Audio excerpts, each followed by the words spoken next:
મહારાષ્ટ્ર થાણેના જ્વેલર્સમાં થયેલ 5 કરોડના સોના ચાંદીના ઘરફોડ ચોરીના ગુનાનો ભેદ ગણતરીના દિવસોમાં ઉકેલી ₹29,15,340ના મુદ્દામાલ સાથે રાજસ્થાનના 5 રીઢા ગુનેગારોને સુરત શહેરમાંથી સંયુક્ત ઓપરેશનથી ઝડપી પાડતી સુરત શહેર ક્રાઇમ બ્રાન્ચ તથા Thane crime branch Maharashtra Thane railway station પાસે આંબેડકર ચોકમાં આવેલ વામન શંકર મરાઠે નામના જ્વેલર્સમાં અજાણ્યા ચોર ઈસમોએ જ્વેલર્સનું શટર તોડી કિંમત ₹7,59,60,00,000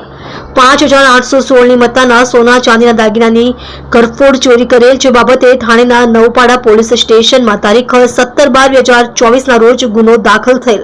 સદરનું ચર્ચાસ્પદ બનાવ બાબતે થાણે ક્રાઇમ બ્રાન્ચનાઓએ સુરત શહેર ક્રાઇમ બ્રાન્ચનો સંપર્ક કરતા સુરત શહેર ક્રાઇમ બ્રાન્ચના અધિકારી કર્મચારીઓએ ટેકનિકલ સર્વેલન્સ તથા હ્યુમન સોર્સિસના આધારે વર્કઆઉટ ચાલુ કરેલ. આ દરમિયાન ગઈ તારીખ 20/12/2024ના રોજ સુરત શહેર ક્રાઇમ બ્રાન્ચ તથા થાણે ક્રાઇમ બ્રાન્ચના અધિકારી કર્મચારીઓ દ્વારા સુરત શહેરમાં સંગ્રામપુરાના નાડિયાવાડ વિસ્તારમાંથી તથા વરાછા વિસ્તારમાંથી સંયુક્ત ઓપરેશન પાર પાડી રાજસ્થાનના કુલ 5 રીઢા ગુનેગારો નાગજી રામ પ્રતાપજી મેઘવાલ, ઉંમર વર્ષ 29, રહે આશીર્વાદ કોલ્ડ્રિંક્સની દુકાનમાં, નાડિયાવાડ, સંગ્રામપુરા, સુરત શહેર, મૂળ રહે પહાડીપુરા, તાલુકો ભીનમાલ, જિલ્લો ઝાલોર, રાજસ્થાન, લીલારામ ઉર્ફે નિલેશ માલારામ મેઘવાલ, ઉંમર વર્ષ 24, રહે પહાડીપુરા, જિલ્લો ઝાલોર, રાજસ્થાન, જેસારામ ઉર્ફે દેવારામ કલબી ચૌધરી, ઉંમર વર્ષ 32, રહે ગામ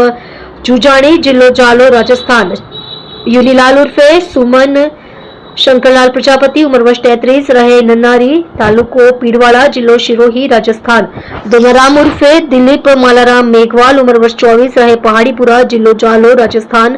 તેને ઉપરોક્ત ઘરફોડ ચોરીના સોના ચાંદીના મુદ્દામાલ કિંમત ₹29,15,340ની મત્તા સાથે ઝડપી પાડી કાયદેસરની કાર્યવાહી કરેલ છે, જેમાં આરોપીઓ પાસેથી સોનાના દાગીના